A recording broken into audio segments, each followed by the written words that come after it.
บางทีคนอายุคนมีอายุแต่ว่าบางทีว่าหนึ่งมาคำบอกคำจาและการกระทำเนาะ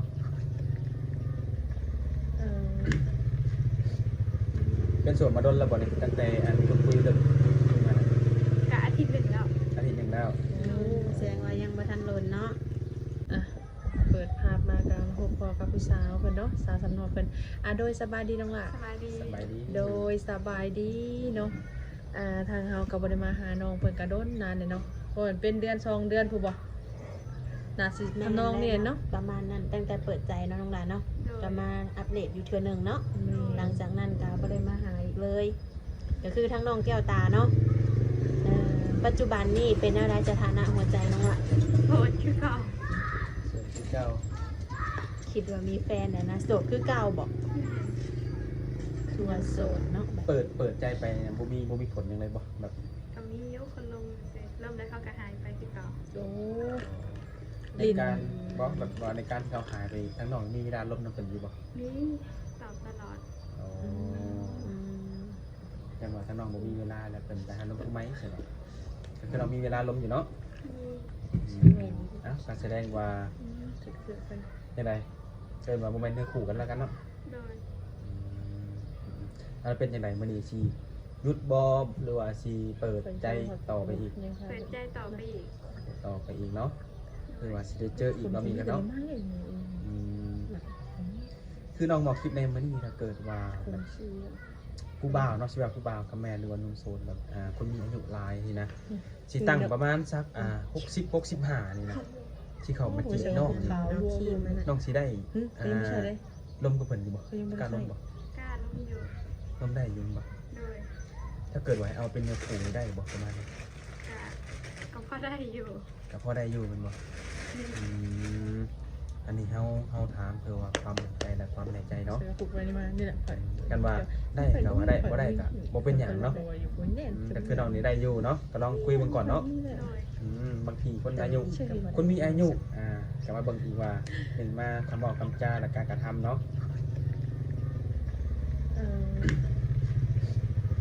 เป็นส่วนมาดนระบบตั้งแต่อันคุยเรื่องมากะอาทิตย์หนึ่งแล้วแสดงว่ายังบ่ทันโลนเนาะคือมื้อนี้ก็พร้อมให้โอกาสบ่น้องล่ะพร้อมคุยแม่นในเรื่องอายุผู้บ่าวนี่เป็นอะไรต้องจำกัดอยู่บ่บ่จำกัดบ่จำกัดบ่บ่จำกัดนี่มีได้น้องหล่า60-70นี่นะน้องสิคุยได้อยู่บ่ก็คุยก็ได้อยู่บ่ให้เอาเฮ็ดดูเฮ็ดผัวได้ซะได้บ่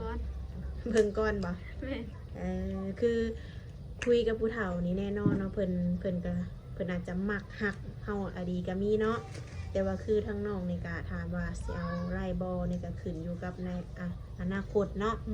ในการอบรมกันว่าซั่นซะบางทีรวมกันถือคอกันอาจจะเอาก็มีเนาะแต่อายุก็คือสิโตนกันนายเติบอยู่เนาะกันนายเติบอยู่โดยได้ดอกเดี๋ยวนี้ก็มีกันกระแสกำลังมาแฮงเนาะเพราะว่าข่าวของชาวเวทีลายคู่กันได้แม่นเดี๋ยวนี้เนาะเดี๋ยวนี้เฮงลายฉะนั้นฟันฟื้นเดี๋ยวปัญหาที่ว่าถ้าน้องแก้วนี่ที่พ่อมีว่าอะไรในการสร้างครอบครัวเนาะถ้าเจอคนที่มักน้องอีลีนี่นะมักแท้ๆนี่นะพร้อมอยู่ทำมักแท้พร้อมเนาะโดยเวียนอยู่คนมักแท้แล้วเนาะและน้องการที่ว่าน้องซีฮู้บ่เพิ่นทักเอาแท้น้องสิเบิ่งจากจุดใดของผู้ชายคำว่าบอกด้วยว่าการกระทำน้องล่ะการกระทำเฮ็ดให้เฮาเห็นเฮ็ดให้เฮาเชื่อมันเนาะว่าเฮานี่เชื่อใจไว้ใจผู้ชายคนนี้ได้เนาะพร้อมที่แปลว่าเฮาฝากชีวิตกับผู้ชายคนนี้ได้เนาะสรุปแล้วก็คือสถานะหัวใจของน้องเนี่ยยังว่างคือเก่าเนาะโดยและคนที่สิเข้ามาหานี่ก็คือทั้งน้องก็บ่ได้จำกัดอายุเนาะแบบคือพอห่างพอใหม่ลูกติดแบบมีได้ซะน้องล่ะแบ่งกันก่อนนะตอนนี้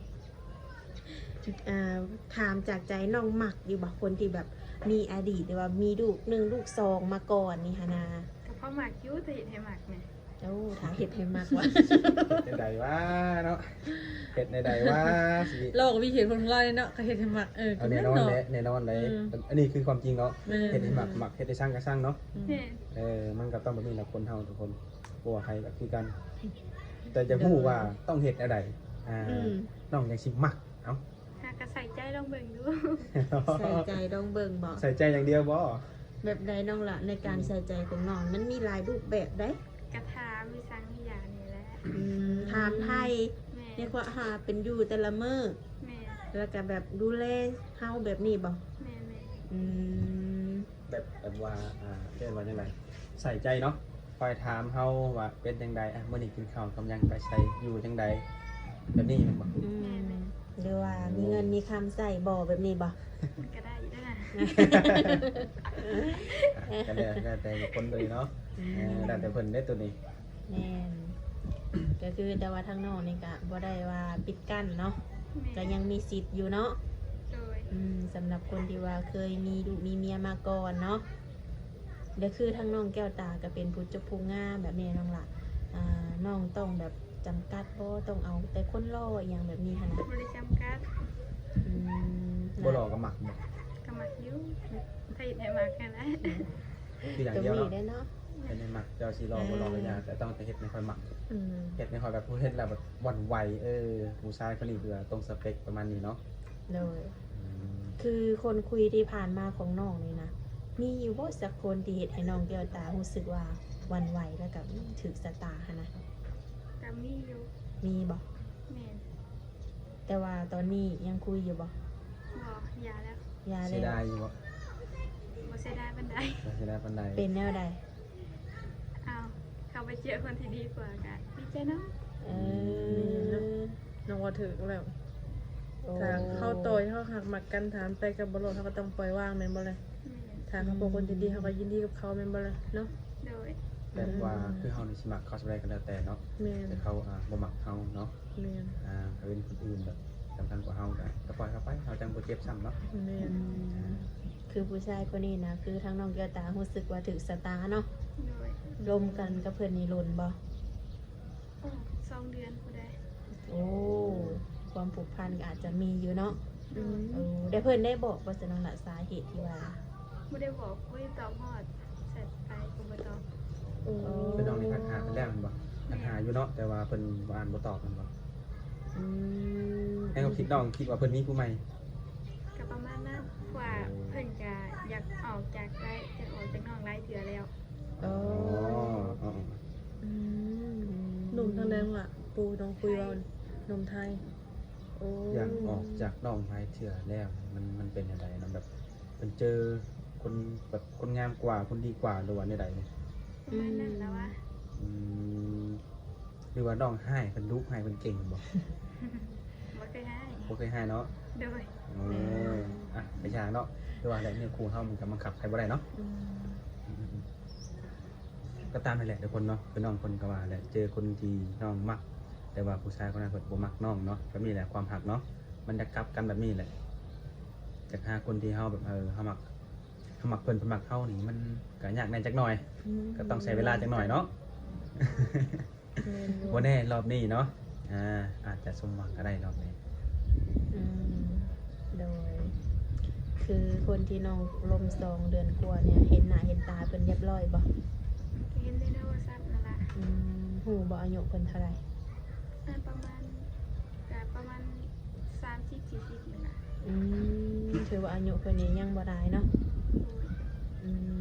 ย จังพอน้องแก้วตาจะรู้สึกหวั่นไหวนำหาแลซะจะว่าเพิ่นหน้าตาดีจักบ่ ก็บ่ดีปานใดก็บ่ดีเบิ่ง บ่ดีเบิ่ง โสดเขาว่าได้บ่ประมาณ3เดือนเนาะบ่ต้องเอารอลายเดี๋ยวเขาสิมักเนาะเฮาก็ว่าสิ แม่น แต่ก็บ่เป็นหยังเนาะก็ถือว่าต่างคนต่างเริ่มต้นใหม่แล้วเนาะ โดย คือทางน้องแก้วตาก็มีแต่ว่าให้โอกาสตัวเองอีกเทื่อนึงเนาะ โดย เพื่อว่าให้พบพ่อคนใหม่หั่นแหละเนาะคือทางน้องนี่ก็บ่ได้จำกัดเนาะว่าต้องเป็นหนุ่มทางใดเนาะ โดย ก็คือโอลมได้เบิดเนาะ โดย คือน้องเปิดใจมาเนี่ยก็2-3 เดือนนี่ยังแบบยังบ่มีคนที่แบบว่ามาครอบครองเนาะ ยัง และสมมติว่าใน ในมื้อนี้เนาะเริ่มต้นมื้อนี้ซะถ้าเกิดว่าล่มกันไปนี่ทิศจ้องทิศแบบนี้นะเพิ่นอยากมาหาฮอดเฮือนฮอดซ่านได้ซะน้องล่ะ ก็ ให้มาบ่ ก็ได้อยู่ ได้อยู่บ่สิต้อนรับเพิ่นอยู่บ่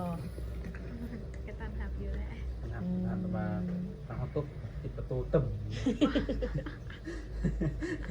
ใส่หลอกใส่กรอนเมียนแล้ว บ่ได้ได้แนวนั้นเนาะเพิ่นตั้งใจมาหาเฮาได้เด้ การที่มีคนมาหาบ่ต้องย่านนะคนบ่ได้มาให้เราคนสิมาเยี่ยมมายามเนาะมาเบิ่งความการเป็นอยู่เฮาเป็นจังไดเนาะอยู่แบบใดเนาะอยู่กันจักคนแม่นแท้บ่ประมาณนี้ครับ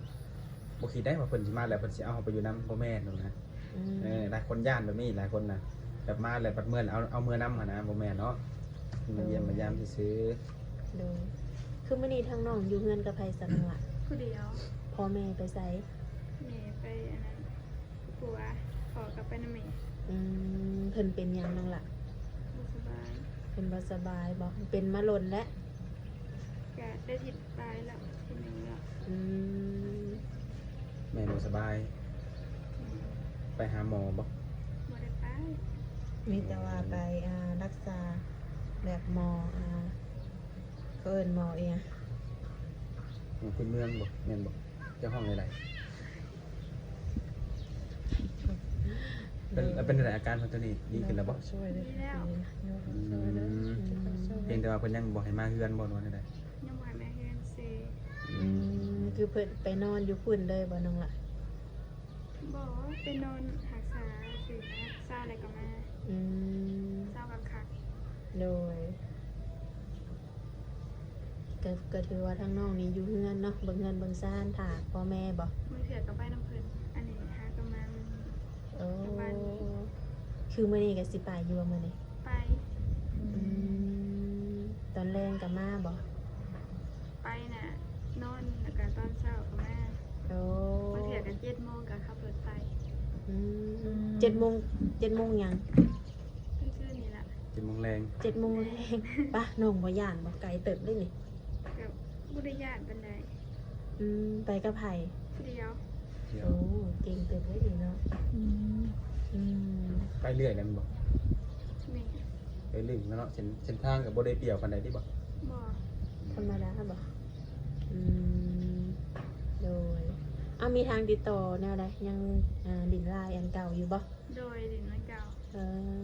แจ้งว่าทางติดต่อนี่ยังคือเก่าเนาะ โดย ช่วงนี้ก็พอสิมีเวลาลงผู้บ่าวอยู่เนาะ โดยกับพ่อมีอยู่ ว่างถูกเวลาบ่เดินอะไร แกว่างทุกเวลา โดยกินข้าวเช้าอะไรซะมื้อนี้นะ อยาก จังพอจังหุ่นหน่อยคันได้ซะเป็นได้ยังบ่อยากหรือว่าบ่มีแนวกินนี่ กำลังสิไปซื้อก ำลังสิไปซื้อ อย่าว่าเฮ็ดกินเอง บ่ได้ เฮ็ดกินเป็นอยู่บ่ กับเป็นอยู่ แต่ว่าอยู่ผู้เดียวกินหยังก็ได้แมันบ่ โดย ยื่นถามแบบว่าคันแบบถ้าน้องเนาะสร้างครอบครัวแล้วเพิ่นเอาน้องไปอยู่นำนี่ก็ไปได้แท้บ่ โดย มั่นใจตัวเอง100%บ่ ร้อย แบบไปอยู่นำเพิ่นถาวรนี่ ก็ได้อยู่ ได้อยู่เนาะ โดย โอ้ ถามว่าเพิ่นนี่เฮ็ดให้เฮาเห็นเนาะมาห้องมาขอถูกต้องตามกฎหมายเนาะมาเว้าน้ำพ่อน้ำแม่ก็ถือว่าทางน้องนี่ก็ไปสั่งไปซาน้ำเพิ่นได้เนาะ โดย โดยในเฮือนนี่ถ้าเกิดว่าน้องไปไผใส่เบิ่งพ่อเบิ่งแม่นี่ ก็เอื้อย ยังมีเอื้อยอยู่เนาะ โดย ก็ถือว่าเมื่อนี้กะมาอัปเดตแล้วก็มาเปิดใจใหม่นะน้องหลานเนาะ โดย ทีแรกคิดว่าสิมีข่าวดี เป็นเงียบไปโดนเนาะคิดว่าติดใจกับหนุ่มทางนั้นทางนี้แล้ว โดย ก็ยังโสดคือเก่าอยู่ทุกคนเนาะก็ฝากหนุ่มๆทุกคนเนาะมาปิดสถานะให้เพิ่นแน่เนาะก็คือมาปิดความโสดเพิ่นนั่นแหละมาเป็นครูข้างๆเพิ่นแน่สิเข้าหน้าหนาวแล้วทุกมื้อนี่หนาวกายหนาวใจแล้วตอนนี้เนาะ ผู้ดีได้เนาะคุยตั้งแต่ตอนนี้จนไปถึงปีใหม่เนาะเผื่อว่า แต่ละปีได้บ่ครูเขาดาว บ่เขาก็มอง กับหมู่ปีนี้คิดว่าสิได้บ่ปีนี้ ก็บ่ได้คือเก่า เดี๋ยววันนี้ บ่ได้เนาะก็ลองเบิ่งก่อนยังบ่ทันฮอดมื้อมัน อืม บ่แน่ได้ ปีนี้นางบุญหมู่ก่อน นั่นหมู่มีเบิดแล้วบ่ มีมาแล้ว มีเบิดแล้วยังแต่น้องคนเดียวนี่ยังบ่ทันมีนะ ยังมีจอยแบบอยู่ปีหน้าอาจจะมีก็ได้ อินน่ะ บ่วินปีนี้ดอกเนาะ โดย นอกจากว่าน้องสิแบบคัดเลือกเอาคนแบบให้ตรงแบบจังได